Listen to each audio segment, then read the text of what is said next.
Hello hello hello my mongoose and fungus. পরীক্ষা নিয়ে খুব টেনশন, বিশেষ করে তো জিওগ্রাফি। কারণ জিওগ্রাফিতে বুঝতে পারছি না কোন কোশ্চেনগুলো করব। আরে বাবা, যেখানে আমি আছি সেখানে এত টেনশন কিসের? চলো দেখে নেওয়া যাক আমাদের ক্লাস 10-এর যে জিওগ্রাফি সাজেশনটা কি রয়েছে ফর ফার্স্ট সামেটিভ। আর তার আগে বলে দিই, তোদের মনে হতে পারে ম্যাম এই কোশ্চেনগুলো আপনি এত তাড়াতাড়ি বলে দিচ্ছেন, তারপরে আমরা কি করে এই কোশ্চেনগুলো টুকবো বলুন তো? আরে বাবা, তোদের জন্য কি আমি এরকম করতে পারি? তার জন্য বলে দিই, যারা যারা ম্যারাথন দেখেছিস বাট নোটস কোথায় পাবো বুঝতে পারছিস না, এই যে সাজেশন ভিডিওটা দেখছিস বুঝতে পারছিস না নোটস কোথায় পাবো, আরে কোথায় পাবি? আমাদের যে তোদের জন্য ডেডিকেটেড ব্যাচটা রয়েছে পিডব্লিউ বাংলা মাধ্যমিক 2027, 2026-এ গেলে কিন্তু পাবে না। তো সেখানে গিয়ে ফ্রিতে নিজেকে এনরোল করবে, আর যত রকমের সাজেশন রয়েছে, নোটস রয়েছে, সেগুলো ফ্রিতে নিয়ে নেবে। ফার্স্ট চ্যাপ্টার আমাদের বহির্জাত প্রক্রিয়া ও তাদের দ্বারা সৃষ্ট ভূমিরূপ থেকে কি রকম কোশ্চেন আসবে দেখে নাও। বহির্জাত প্রক্রিয়া কি, এই প্রক্রিয়ার পদ্ধতিগুলো কি রয়েছে, পর্যায়ন কি, পর্যায়নের সংজ্ঞা, নদী মোহনায় কেন বদ্বীপ গড়ে ওঠে, সব নদীতে কেন বদ্বীপ গড়ে ওঠে না, ঝুলন্ত উপত্যকায় কেন জলপ্রপাত গড়ে ওঠে, এইগুলো কিন্তু আমাদেরকে করতে হবে। তার সাথে সাথে বলছে দেখো, জলপ্রপাতের পশ্চাৎ অপসারণ কি, মরুভূমি অঞ্চলে বায়ুর কার্যের প্রাধান্য কেন দেখা যায়, মরুভূমি সম্প্রসারণ কি এবং সেটা কিভাবে রোধ করা যেতে পারে, অশ্বক্ষুরাকৃতির হ্রদ কি, নদীর ষষ্ঠ ঘাতের সূত্র কি, এগুলো কিন্তু সব আমাদেরকে পড়তে হবে। ঠিক আছে, আচ্ছা। তারপর হচ্ছে বর্গশুন্ড কি, বর্গশুন্ড কি, ক্রেভাস কি, স্বাভাবিক বাঁধ কি, প্লাবনভূমি কি, রসে মোতানের ড্রামলিনের পার্থক্য, গিরিখাত ক্যানিয়নের পার্থক্য, পেডিমেন্ট ও পেডিপ্লেনের মধ্যে পার্থক্য, পেডিপ্লেন বা বাজাদা একই জিনিস হয়, আর ইয়ারদাং আর জিউগেনের মধ্যে পার্থক্য, এগুলো কিন্তু দেখে যাব।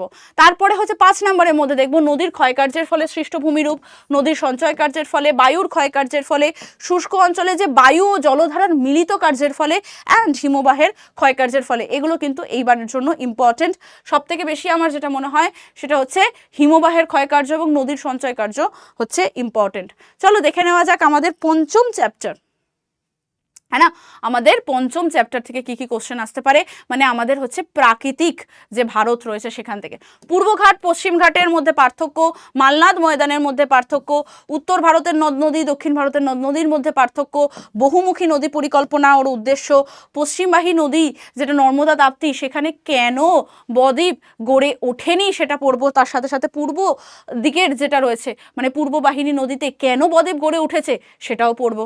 তারপর হচ্ছে অতিরিক্ত ভৌমজল উত্তোলনের প্রভাব কি বা কুপ্রভাব কি বলা যেতে পারে। তারপর হচ্ছে বৃষ্টির জল সংরক্ষণে তামিলনাড়ুর কি ভূমিকা রয়েছে, মানে রেইন ওয়াটার হারভেস্টিংয়ে তামিলনাড়ু ফার্স্টে আসে, কেন আসে, কি করে সেটা জানবো।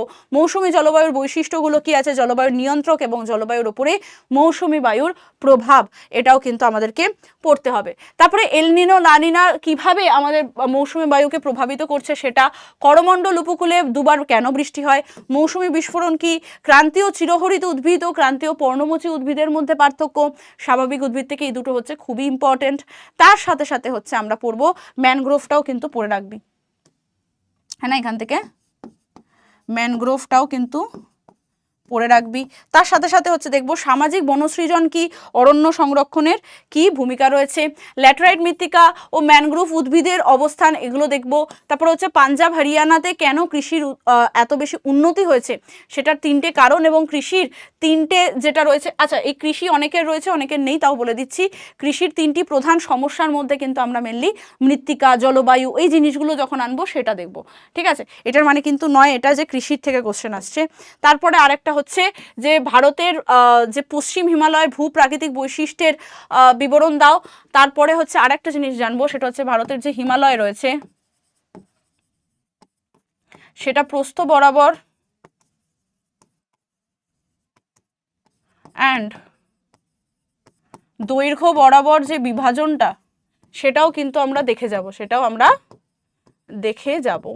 রাইট, আর হচ্ছে কি পূর্ব ও পশ্চিম উপকূলের সমভূমির মধ্যে পার্থক্য। ঠিক আছে, এইগুলো দেখে সুন্দর করে পড়াশোনা করে আমরা কি করব, পরীক্ষাতে 40-এ 40 নিয়ে আসব।